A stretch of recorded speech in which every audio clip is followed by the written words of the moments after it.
Hermanos, en esta mañana vamos a continuar con nuestro gran tema general. Recordemos que hemos estado viendo el tema de un cristiano consecuente. Ya hablábamos al principio de que era la consecuencia, es decir, porque el creyente actúa como actúa, porque el creyente hace, porque el creyente puede hacer lo que hace. Y en la primera unidad, pues, de la enseñanza vimos primero por qué un creyente hace más que los demás. Entonces, analizábamos a través de varios pasajes de la Escritura las razones por las cuales un creyente se caracteriza y se diferencia de los demás. Entonces, establecimos estos principios de por qué los creyentes, aquellas personas que han sido regeneradas, hacen más que los demás. Y veíamos que los creyentes no hacen más que los demás porque se disfracen de cristianos o se disfracen de profesantes, sino que reconocen que no pueden ser santos y cambiados por sus propias fuerzas, sino que el creyente hará más porque Dios lo salvó de su pecado. ¿Para qué? Para que pudiéramos diferenciar que existe una gran brecha entre la luz y las tinieblas, y para que se entendiera muy claramente que hay una diferencia entre el bien y el mal. Nuestro Señor ha hecho cosas inimaginables en el corazón de sus hijos, y de tal manera que al comparar estos dos tipos de personas, el creyente y el no creyente, podemos ver la gran distancia que les separa. Y esta gran distancia y la gran brecha se llama el amor de Jesucristo. Y en todo lugar donde hay fe en Jesucristo hay luz, porque Jesucristo dijo que aquellos que lo siguieran no van a caminar nunca en tinieblas. Podemos ver esto en Juan 8:12 rápidamente, lo que el Señor estableció y la preocupación del Señor al enseñarnos de que tiene que haber diferencia entre la luz y las tinieblas. Juan 8:12 dice: otra vez Jesús les habló diciendo: yo soy la luz del mundo, y el que me sigue no andará en tinieblas, sino que tendrá luz de la vida. La fe genuina en Cristo convierte a una persona de la oscuridad a la maravillosa luz y la transforma en luz en el Señor, de modo que al generarse esta nueva vida, no solo nosotros vamos a sentirlo, a percibirlo, sino que también los demás lo van a hacer. Entendamos entonces, hermanos, que la luz de los hijos de Dios va a crecer a medida que aprendamos más del carácter de Jesucristo. Entonces, ya terminando este primer punto de por qué los creyentes hacen más que los demás, vamos a entrar a un nuevo tema, y es ¿qué hace el creyente más que los demás? Vamos a ver realmente las acciones que hace un creyente que ya ha sido previamente regenerado, porque solo las buenas obras proceden del Espíritu de Dios. Entonces vamos a aprender a través de las Escrituras y las enseñanzas de Jesucristo 20 cosas que el creyente hace más que los demás. Es como una cadena de oro de 20 eslabones, los cuales debemos colgar cada uno de nosotros en nuestra vida, pero hoy solo vamos a alcanzar a ver la primera. Entonces, la primera acción singular que hace un cristiano o un creyente es hacer mucho bien y hacer poco ruido. Hay muchas personas que dicen mucho y no hacen nada, y este tipo de personas, mis queridos hermanos, son las que Dios realmente rechaza, a Dios no le agradan. Sin embargo, los cristianos deben hacer mucho sin decir mucho. La vieja máxima, es decir, esta frase que hemos escuchado, tiene que ser revivida en este momento, y la frase es: el que desea el honor no es digno de honor. Por favor, hermanos, situémonos en el capítulo 6 de Mateo, versículo 1, y en este pasaje podemos ver lo que nuestro Salvador piensa acerca de las acciones de sus discípulos, es decir, cuál es la expectativa de Jesucristo con respecto a sus discípulos, qué espera nuestro Salvador de nosotros. Y no solamente nos quiere mostrar esto, sino que nos muestra lo que Él quiere que entendamos. Entonces nuestro Maestro quiere que entendamos en estos primeros versículos de Mateo 6 los principios fundamentales por los cuales Él quiere que fundamentemos nuestra vida. Y curiosamente el principio es la humildad y la mansedumbre. ¿Y quién más que el Señor Jesucristo poniéndose como ejemplo, como vivo ejemplo de la mansedumbre, de la humildad? Entonces, Cristo, como bien lo habíamos dicho también en la primera enseñanza, Cristo quiere diferenciar qué personas son las que dan fruto o las que no. Entonces nos quiere enseñar que la humildad y la mansedumbre muestran el carácter de Dios. En el versículo 6 dice de Mateo 6, guardaos de hacer vuestra justicia delante de los hombres, para ser vistos de ellos. De otra manera no tendréis recompensa de vuestro Padre que está en los cielos. Un santo, queridos hermanos, puede ser visto haciendo buenas obras más que cualquier otro, pero el cristiano no desea ser visto por los demás o esperar la aprobación de ellos. Si nos situamos en la enseñanza de Mateo 6, el Señor nos habla de la limosna, pero nosotros, al entender que Jesucristo no solamente está hablando de esa obra de caridad, como lo vemos en la limosna, Cristo quiere establecer un principio y vamos a tomar hoy la limosna con la siguiente expectativa. Una limosna vamos a tomarla ahora como una obra o un acto de obediencia cualquiera que sea a Dios.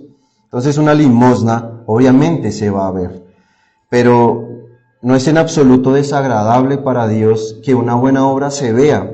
Sin embargo, a Dios le desagrada que cuando se haga la limosna, se haga con el propósito de que se vea o que los demás lo vean.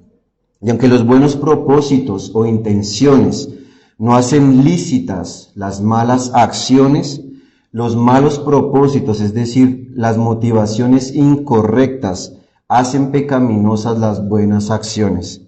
Recordemos, hermanos, que Moisés tuvo más gloria en el velo que tenía que por su rostro. Y asimismo, hermanos, deberíamos nosotros agradarnos y tomar ánimo con respecto a aquellos hermanos en la fe, aquellos ejemplos en la fe de hermanos que con su mansedumbre han levantado a muchos del polvo de su angustia y de su indignidad. Es por eso, hermanos, que la Escritura se preocupa también por mostrarnos y por mostrarnos ejemplos de creyentes que han vivido con mansedumbre, porque la característica principal de los hijos de Dios es la mansedumbre.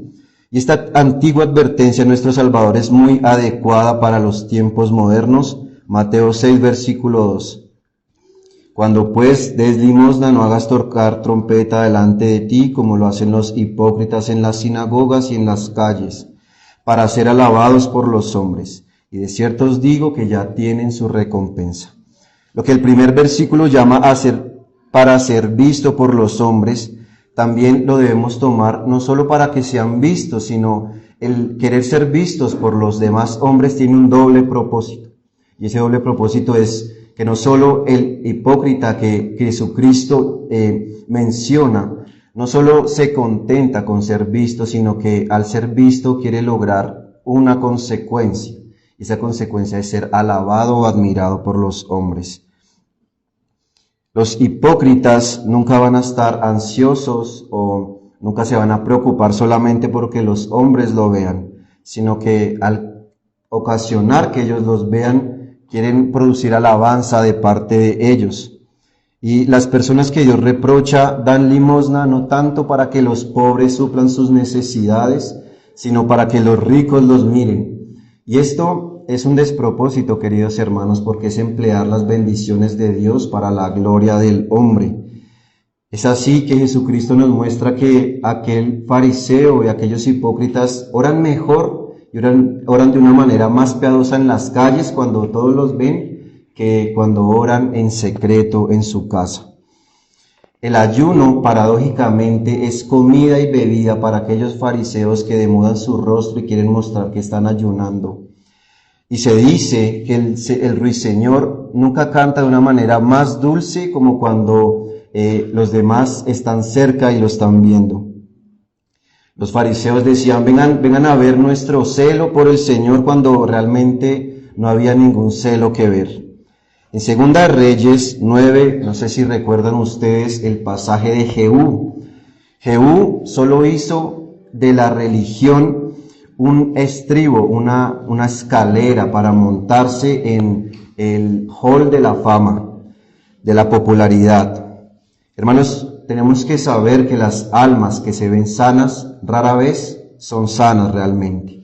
Y la jactancia de un Jehú que se montó en el peldaño de la religión, del temor a Dios solo para hacerse popular, está ligada también al corazón de un Judas. Y algunas personas son como las gallinas que apenas se les caen los huevos, comienzan a parlotear. Si tales personas otorgan, digamos, un poco de dinero para las reparaciones de la iglesia o para una buena obra al servicio de la iglesia del Señor, ellos quieren que de pronto quede registrado en una placa o en las paredes, o hacen todas las cosas como para recibir de alguien la recompensa, esperando, digamos, algo a cambio. Por eso deben hacer ruido, porque si no hacen ruido nadie va a notar lo que hacen. ¿Con qué frecuencia, hermanos, los enemigos de Cristo se esconden bajo las buenas obras del Señor? Mientras un hipócrita, hermanos, mientras un fariseo se ha exaltado y se ha alabado, la gracia es menospreciada y es herida. Siempre que alguien se arroje a su propio honor, va a menoscabar el honor que solo se le debe a Dios. Y la gloria vana es como la lepra de Naamán, como una mancha en un papel hermoso. Y querido hermano, podemos preguntarnos si podemos realmente comparar las alabanzas de los hombres con la aprobación de Dios, quien nos creó. Y la respuesta es retórica. La respuesta es obviamente no hay comparación. ¿Qué ventaja real, hermanos, tiene ser alabado por los hombres que nos rodean y ser después condenado por aquel que habita en los cielos? Recordemos, hermanos, que un defecto en un diamante no solo disminuye su valor, sino que también su belleza. Y así, hermanos, donde el complacernos a nosotros mismos es el fin de todas nuestras acciones, allí Satanás es quien nos corona, una corona y unas perlas de presumido, y nos recompensa. Sí, Satanás recompensa a sus hijos también. Miremos lo que el Señor nos enseña en este pasaje cuando dice en Mateo 6:3, pero cuando des al necesitado, no dejes que tu mano izquierda sepa lo que hace tu mano derecha. Como les decía, hermanos, vamos a tomar limosna con una doble implicación. Primero, una implicación literal, como lo decía nuestro Señor, pero como vimos, Cristo también quiere que tomemos la limosna como toda obra o acto de obediencia a Dios. Entonces nuestro bendito Maestro nos enseña que los actos de misericordia o los actos de obediencia son actos de la mano derecha, que la mano izquierda no debe conocer, porque si los hace, la mano izquierda va a revelar las obras de la mano derecha. Y es una obra común de los verdaderos cristianos hacer mucho en secreto, pero mantenerlo en secreto cuando se hace. Y Dios, hermanos, recordemos que Dios está más cerca de nosotros mismos que nosotros mismos.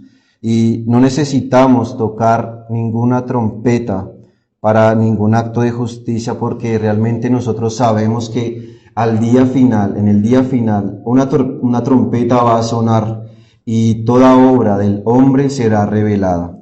Entonces, recordemos como una forma analógica que donde el río es más profundo, el agua se desliza mucho más suave. ¿Y esto qué significa? Los envases vacíos hacen mucho ruido. ¿Y por qué los envases llenos no hacen ruido? Que están lo suficientemente llenos como para caerse y no hacer ningún estruendo. Y así como nuestro Señor, haciéndose hombre, humillándose, se hizo el más grande de todos los seres, nosotros sus seguidores vamos a ser menos siempre que nos querramos hacer grandes. Recordemos cómo el malvado rey Saúl prefiere renunciar a su corona que a su honor. En 1 Samuel 15:24 podemos recopilar este contexto, y es que Saúl estaba llegando a sus últimos días del reino que Dios mismo le había concedido. Y Saúl desobedece a Dios, y el profeta Samuel va y le reprende y le amenaza diciendo que por haber desobedecido al Señor, le va a quitar el reino que una vez le otorgó. Pero entonces Samuel hace esa reprensión en frente de todos, y obviamente muchas personas escucharon cómo estaba siendo regañado Saúl. Pero Saúl, después de esto, en vez de acoger esa reprensión con humildad, con arrepentimiento, en vez de haber sido conmovido a la obediencia, lo que hace es decir: honradme ante el pueblo. Esto lo dice cuando acaba de ser reprendido por Dios. Las personas, hermanos, que Dios rechaza tienen un factor en común, y es que le tienen a Dios por insignificante. Muy poco vale el esplendor exterior si la gracia no ha brillado en nuestro interior, en nuestra alma. Recuerda, hermano, que cuando la supuesta grandeza del ego del hombre sube hasta el cielo, Dios un día se va a encargar de destruirlo y de arruinarlo hasta el suelo de inmediato. Si las personas se suben mucho a la rama del honor, de las buenas obras, del prestigio, ellos también van a poder colgarse de ese árbol de la deshonra, así como Judas Iscariote. Y algunos prefieren sufrir la agonía de la cruz en vez de sufrir la infamia de la cruz, porque en su opinión muchos piensan que es peor ser despreciado en su honra que ser destruido por su pecado. Y así lo concibió Abimelech el fratricida. No sé si también recuerdan la enseñanza. Abimelech acababa de matar a su hermano, y después de haber hecho sus fechorías, va caminando por la calle, y una mujer arroja una piedra y la piedra le cae por la cabeza. Y él, en su agonía, le dice al portador de su armadura, es decir, su lacayo, su sirviente, le dice: saca tu espada y mátame, que no se diga que una mujer mató a Abimelech. Así somos muchos de nosotros, hermanos. Pobre hombre, estaba muriendo, pero su ego no moría. Miremos con qué frecuencia Dios rechaza a quienes como plata reprobada, es decir, como aquellos que Dios reprueba. Muchas personas los estiman como si fueran joyas valiosas. Dice, por favor, ubiquémonos en Romanos capítulo 2, y vamos a leer del 28 al 29.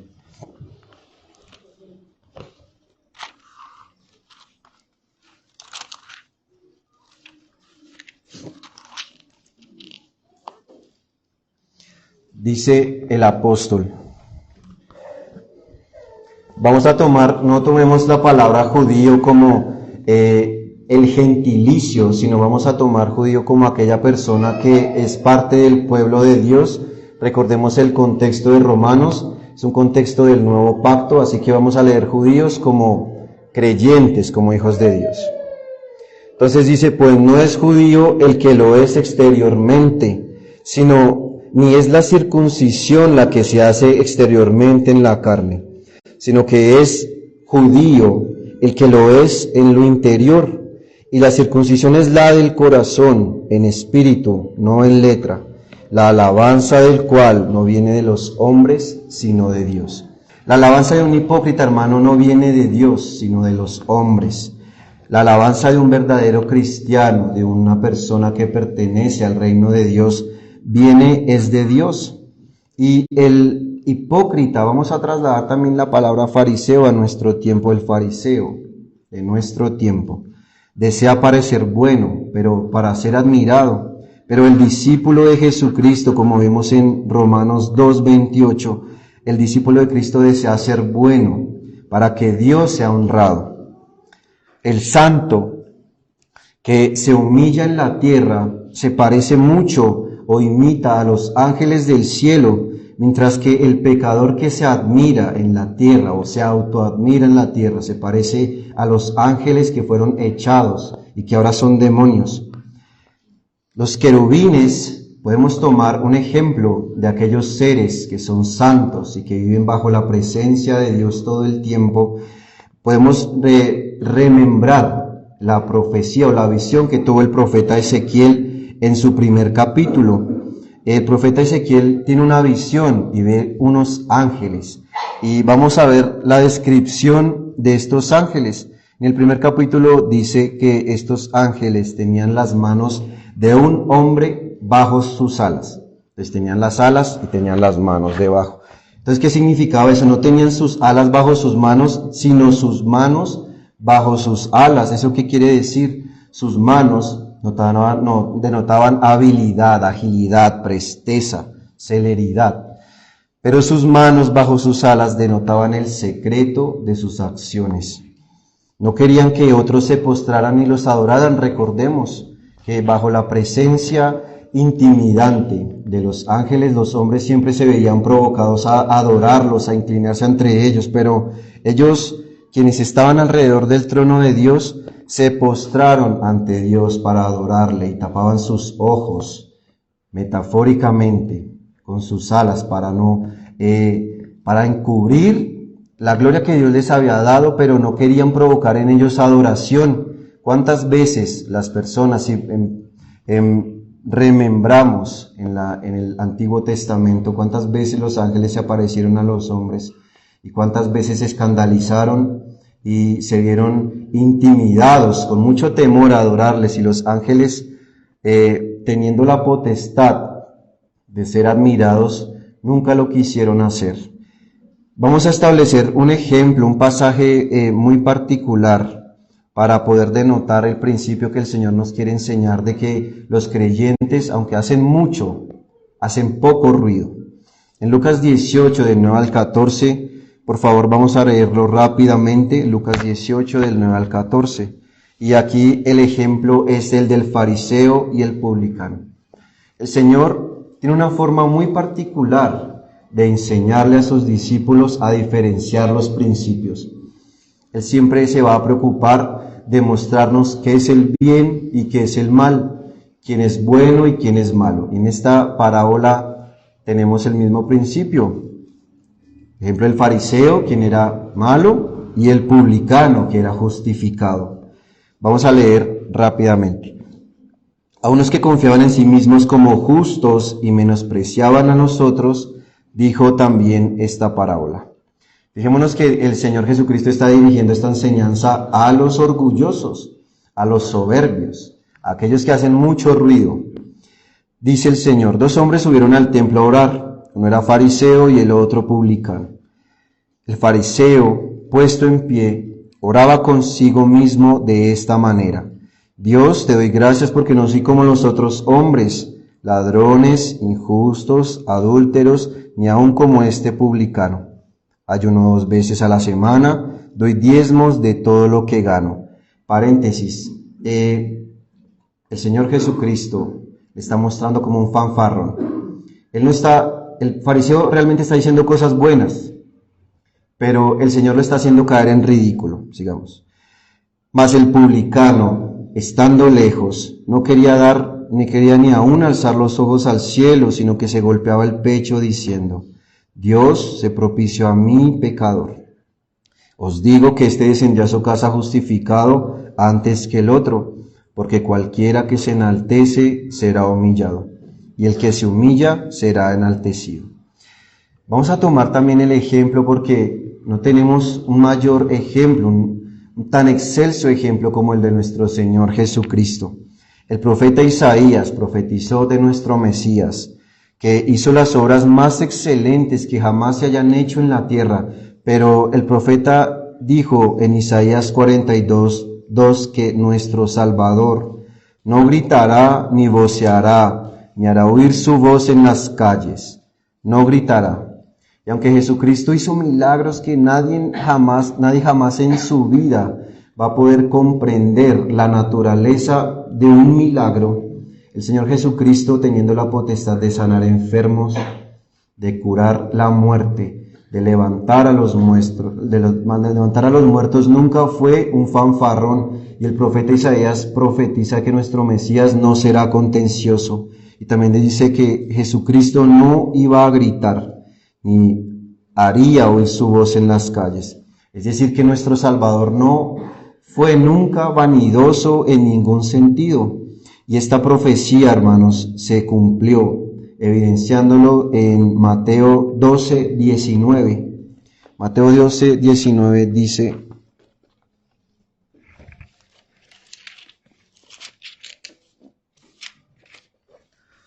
no contenderá, ni voceará, ni nadie oirá en las calles su voz. El mismo Señor Jesús nos muestra y nos demuestra cuánto reprocha a los orgullosos, cuánto les desprecia. Y nos enseñó cuán repugnante era la conducta de este fariseo jactancioso, como podemos leer, hasta se puso de pie. Fariseo se puso de pie para que los demás lo miraran. Es decir, la característica de una persona que hace mucho ruido es que es escandaloso. Y poniéndose de pie ora consigo mismo. Veamos cuán pretencioso es el orgullo, que no solo se para, no como señal de reverencia al Señor que todo lo ve, sino se para orar consigo mismo. Él no estaba comunicándose con Dios, no estaba rogando de su ayuda, de su piedad, sino que ora para sí mismo y se adula a sí mismo. Los hipócritas, hermano, los fariseos, son mejores para exponer su propio valor que sus propias necesidades. Son muy hábiles para exigir las banderas de sus perfecciones, de sus virtudes, pero nunca son capaces, no tienen la valentía de descubrir sus transgresiones y sus faltas. Dice el fariseo: yo no soy como los demás hombres. Es decir, es como si es como si él no fuera una persona como los demás. Es como si no hubiera tenido ningún lugar en la tierra para que pudiera contener su maravillosa presencia. Ese fariseo no era tan malo como la mayoría pensaba de él. Él se creía tan bueno como los mejores. Y la ambición, hermanos, es un planeta tan grande que debe tener toda una órbita para moverse. Y la ambición tiene envidia de sus iguales también. Fijémonos, hermanos, que nuestro Señor no se contenta con decir que no debemos llevar un pregonero delante para anunciarlo al mundo, sino que ni siquiera nos lo deberíamos decir a nosotros mismos, como el fariseo quien ora para sí mismo. Entonces, el principio es que nuestra mano derecha no debe saber lo que hace la izquierda. En otras palabras, hermanos, una vez hecha la cosa en secreto, una vez hecha una buena obra en el secreto,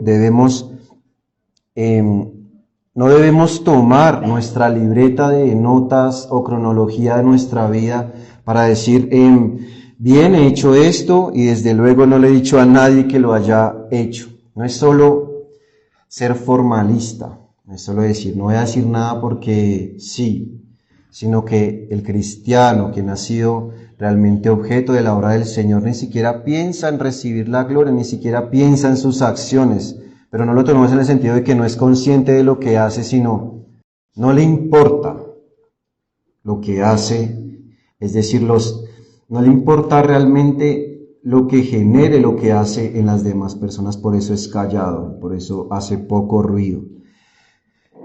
Pero el Señor nos pone una señal más en los principios fundamentales de lo que Él nos quiere enseñar, y dice nuestro gran profeta: no lleves libros de esa clase, no mantengas anaqueles espirituales, no mantengas un registro, una contabilidad de las ganancias y pérdidas en la vida. Jesucristo nos enseña que no escribamos un diario en ese sentido. Jesucristo nos reprende para que olvidemos todas estas cosas, que hagamos las cosas como vienen, movidos por Dios y guiados por el Espíritu, y luego nos olvidemos de todo. ¿Cómo entonces podemos hacer esto, hermanos? ¿Cómo ser este piadoso publicano? ¿Cómo ser mansos de corazón? Y entonces hay una sola respuesta, y es que deberíamos tener un amor tan grande por Dios, un amor tal por Dios, que no tuviéramos tiempo ni siquiera de pensar en nosotros mismos.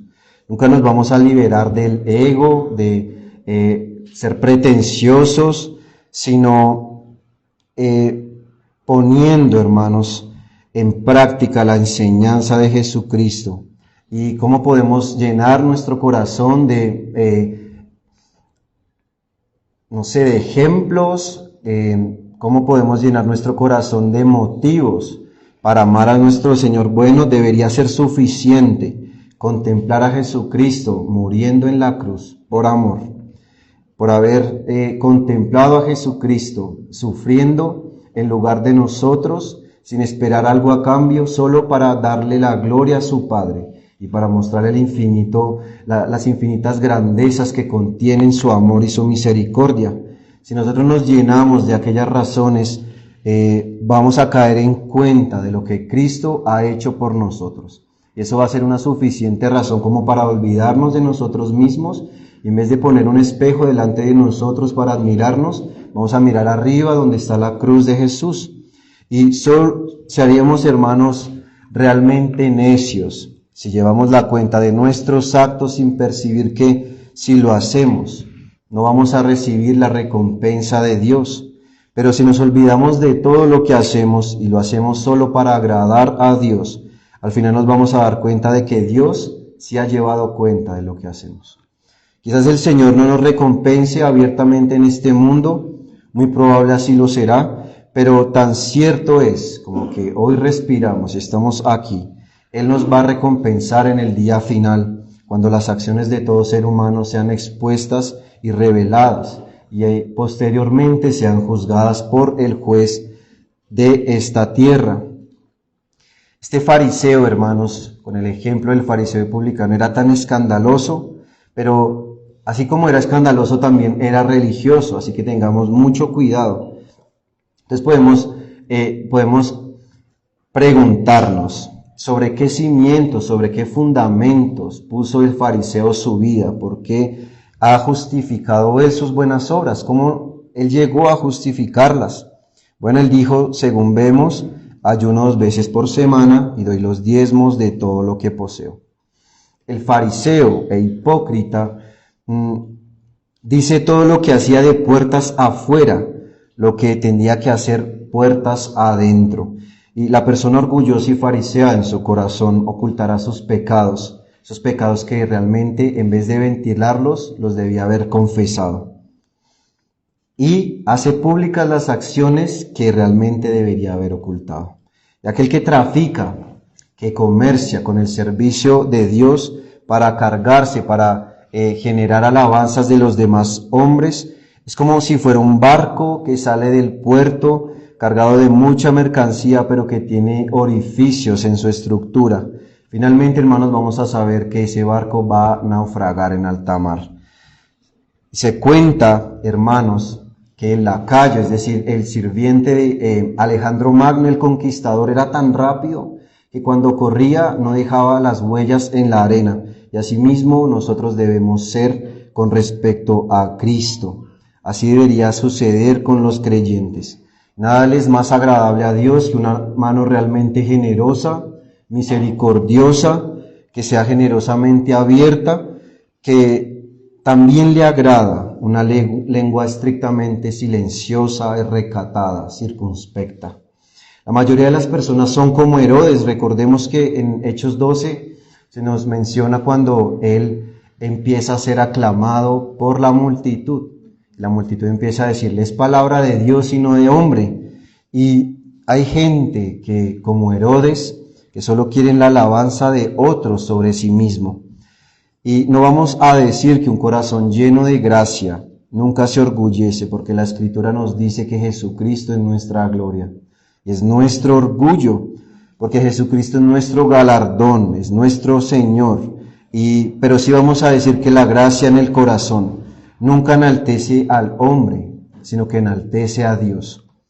Por eso es tan importante recopilar este principio, porque la gracia en el corazón actúa constantemente para que nuestra mirada no se pose en nosotros, sino en aquel que merece toda la admiración. Por eso un corazón que está lleno de gracia, hermanos, no deja campo a admiraciones vanas o a sentimientos de querer ser exaltado o ser admirado. Los santos, hermanos, entonces, deben parecerse a un campanario que es más pequeño, donde está más alto, o es parecido a esas estrellas que están ubicadas en el oriente, que cuanto más altas están en el firmamento, menos se ven. Por lo general, hermanos, los mayores fanfarrones, las personas que Jesucristo rechaza, son los que menos trabajan. Y los ríos profundos siempre van a pagar un tributo mayor al mar que esos arroyos que son pocos profundos. ¿Qué no hará, hermanos, un hipócrita si no es para ver su propio sello en él? Si no es para hacer las cosas, para que tengan su marca, su toque, cuando hagan las cosas. Pero por eso Jesucristo nos enseña a ser como Él. Entonces podemos aplicar esta breve enseñanza con unos breves puntos.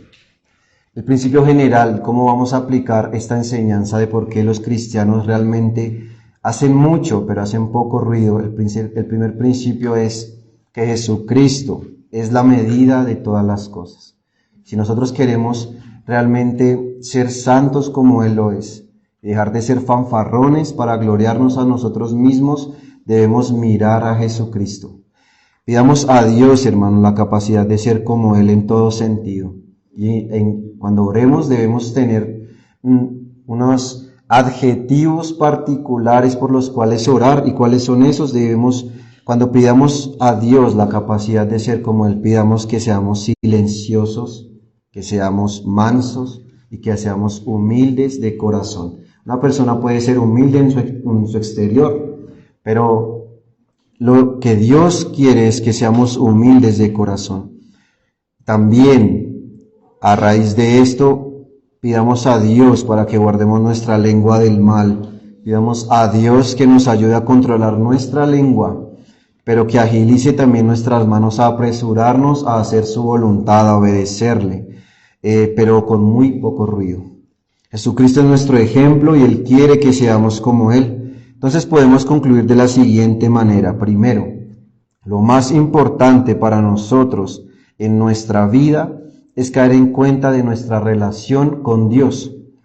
Y es doloroso, hermanos, pero hay que reconocer que la causa mayor de todos nuestros fracasos es que olvidamos constantemente que tenemos una relación con Dios. Nuestro Señor lo dice en la siguiente forma: deberíamos caer en cuenta de que el objetivo supremo de la vida del hombre es agradar a Dios, agradarle solo a Él, agradarle siempre y agradarle en todo. Y si nuestro objetivo, hermanos, es sagrado, es piadoso, no vamos a poder equivocarnos, y no tenemos que equivocarnos. Y ahí vemos, hermanos, desde luego, la característica más notoria del carácter de Jesucristo. ¿Hay algo en su vida, hermanos, que no se destaque más que su humildad, que su mansedumbre?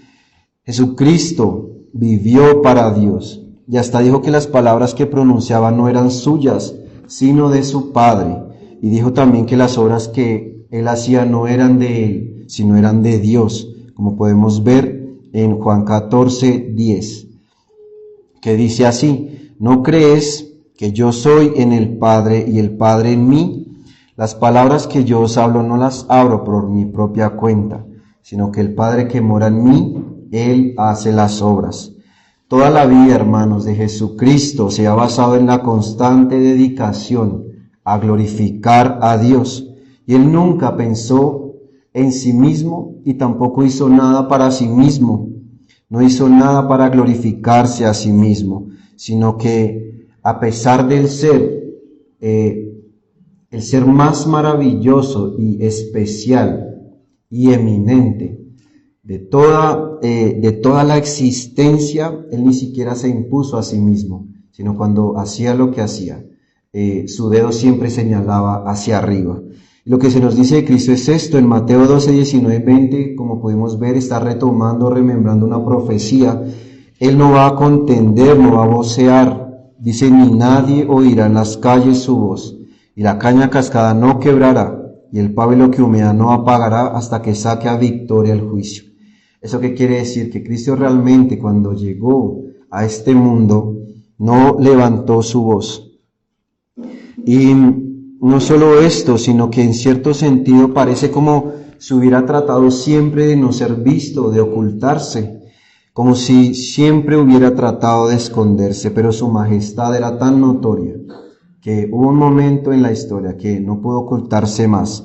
aun cuando él siempre pareció haberlo tratado de hacer, es decir, esconderse. Y en Jesucristo, hermanos, podemos ver una ausencia total de ostentación, aunque Él sea el Señor y Él sea el creador de todo lo que vemos. Él se encargó, hermanos, constantemente de enseñar a sus discípulos que los mansos, que los pobres de corazón, son aquellas personas de quienes Dios tiene compasión y de quienes Dios va a tener compasión. Y lo dijo de formas distintas en muchas enseñanzas, como por ejemplo Juan 5:30. No puedo yo hacer nada por mí mismo. Según oigo, así juzgo. Y mi juicio es justo porque no busco mi voluntad, sino busco la voluntad de el que me envió, la del Padre. Pero él también dice que él no buscaba su propia gloria de una forma negativa. En Juan 5:44 podemos ver: ¿cómo podéis vosotros creer? Pues si recibís gloria los unos de los otros y no buscáis la gloria que viene del Dios único. Aquí, hermanos, Jesucristo está diciendo en pocas palabras para que entendamos: en esto consiste tu problema. Y es que estás demasiado ocupado y preocupado por el hombre, que realmente si pusieras tus ojos solo en la gloria y en la honra de Dios, entonces todo iría bien. El segundo principio, la segunda aplicación que podemos derivar o desprender de esta enseñanza es que tenemos que recordar que siempre estamos en la presencia de Dios. Hermanos, nosotros siempre estamos delante de sus ojos. Dios ve todo lo que hacemos, todo lo que pensamos, todo lo que deseamos, con qué razón nos motivamos. Es por eso, hermanos, que en otras palabras, si alguien quiere o si alguien cree si alguien quisiera poner un texto en su casa que siempre pudiera ver y recordar, pudiera poner en su casa: tú, Dios, me ves. Así como recordando cuando Agar, saliendo casi desterrada de su propio hogar, Dios le provee a ella lo que necesitaba en un desierto. Y ella particularmente, la Escritura le da un nombre a Dios y ella lo llama Adonai El Roi. Adonai El Roi significa: tú eres Dios que me ve. Por eso ella, a pesar de lo que vivió, sabía que había un Dios que no la había desamparado. Y aunque Abraham y Sara, su casa, la desampararon, había alguien que nunca la dejó de ver, y ese era el Señor. Entonces recordemos, hermanos, que Dios todo lo ve. Y el Dios que nos creó, Él conoce nuestro corazón. Y las otras personas pueden no conocerlo, pero Él sí las conoce a ellas. Hermanos, nosotros podemos convencer a los demás de que somos humildes, podemos convencer a los demás de que somos desinteresados, de que somos buenas personas, pero, hermanos, Dios conoce el corazón. Y si esto no nos da temor, entonces, hermano, me temo que no creemos realmente que Dios existe. Dice Lucas 16:15, entonces Jesucristo les dijo: vosotros sois los que os justificáis a vosotros mismos delante de los hombres, mas Dios conoce vuestros corazones, porque lo que los hombres tienen por sublime delante de Dios es abominación. Y nosotros tenemos que establecer una gran diferencia entre lo que Dios piensa y entre lo que las personas piensan. Y Dios es nuestro máximo, es el pináculo de la santidad y de lo bueno. El hombre no lo es, el hombre es inmundicia. Por eso no tendríamos que comparar nunca la gloria y la piedad que existe en el carácter de Dios con respecto a las obras de los hombres, porque recordemos que las obras de los hombres, y no solo las obras de los hombres, sino sus pensamientos, Dios los tiene como basura. La traducción literal es otra palabra, pero entiendan el principio. Ahora bien, hermanos, es obvio que este es un principio fundamental para nuestra vida. Y no hay una forma, hermanos, una mejor forma de vivir que tratar de vivir una vida santa recordando que Dios nos ve. Cuando nos levantemos por la mañana, hermanos, deberíamos recordar de inmediato que estamos en la presencia de Dios.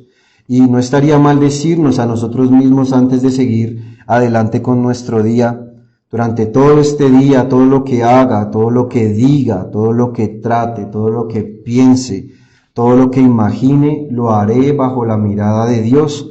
y así Él estará conmigo, porque Dios lo ve todo, porque Él lo sabe todo, y no puedo hacer nada ni intentar nada sin que Dios lo note, sin que Dios se fije en esto, porque Dios es un Dios que me ve. Hermanos, si siempre hiciéramos esto, nuestra vida va a cambiar por completo. Los hombres que escribieron los salmos, hermanos, reconocían que Dios siempre está en el cielo observando. Una señal del temor de Dios es reconocer que Él nos ve y que Él existe realmente. Podemos ver en Salmo 139, 7. Y vamos a leer del 7 al 10. Dice el salmista, en este caso: ¿A dónde me iré de tu espíritu? ¿Y a dónde huiré de tu presencia? Si subiere a los cielos, allí estás tú. Y si el Seol hiciere mi estrado, he aquí allí tú estás. Si tomare las alas del alba y habitar en el extremo del mar, aún allí me guiará tu mano y me asirá tu diestra.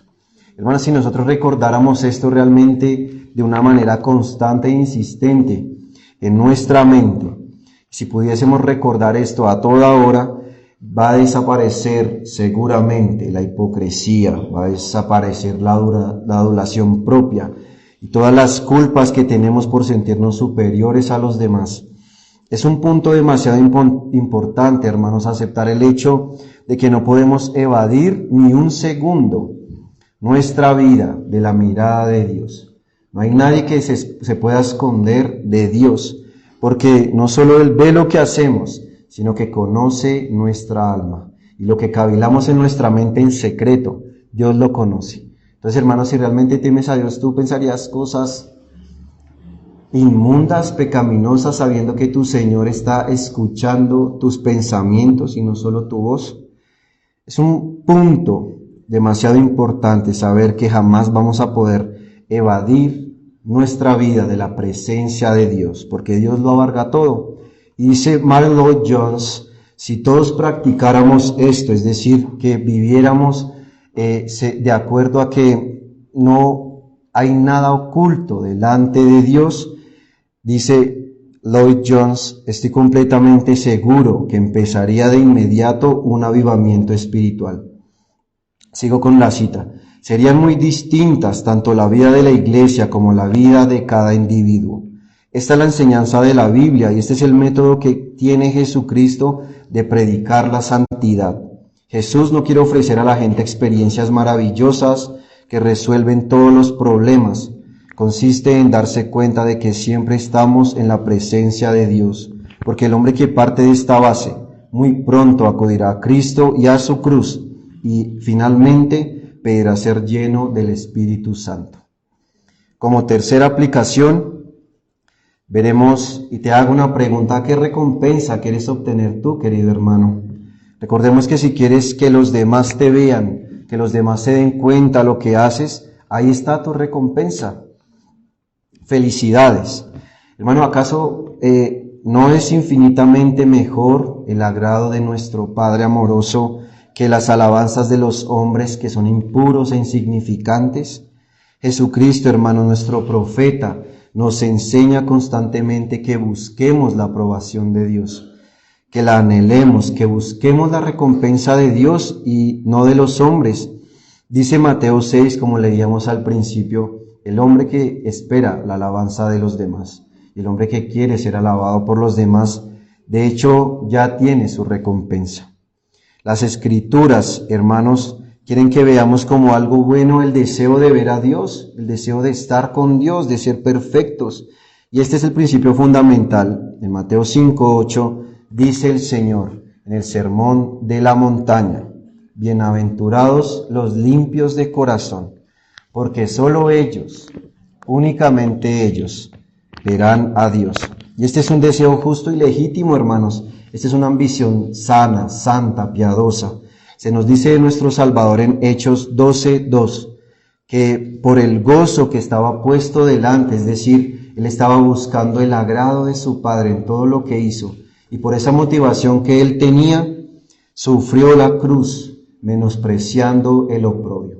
Al Señor Jesucristo no le importó haber sido rechazado, haber sido tratado como un desperdicio humano cuando sufrió. A Él no le importó nada de eso porque Él tenía en mente algo mayor. y era ver la sonrisa de su padre. Por eso, hermanos, también se nos narra en Hebreos 1 la historia de la fe, la historia de aquellos hermanos en la fe que establecieron los principios del pacto con Dios. En Hebreos 11:26 también podemos ver el ejemplo de Moisés, un padre de la fe, y dice que Moisés también tuvo en poco todas las cosas, ya que tenía puestos los ojos en el galardón. ¿Y cuál era ese galardón? Porque, hermanos, preguntémonos por qué estas personas que nos han sido expuestas en Hebreos 11 vivieron la vida que vivieron. Bueno, la respuesta es porque vieron ciertas cosas en la lejanía, en el futuro, en algo que no podían ver, porque estaban buscando la ciudad que tiene fundamentos. Y eso en pocas palabras es, estaban buscando la recompensa de Dios, tenían puestas sus ambiciones y sus motivaciones en este objetivo último, que era ver a su Padre. Y hermanos, deberíamos interesarnos, por supuesto, por la recompensa. No hay nada malo en ello, con tal de que lo que deseemos sea la recompensa de la santidad, la recompensa de estar con Dios, de verle y de estar con Él para siempre.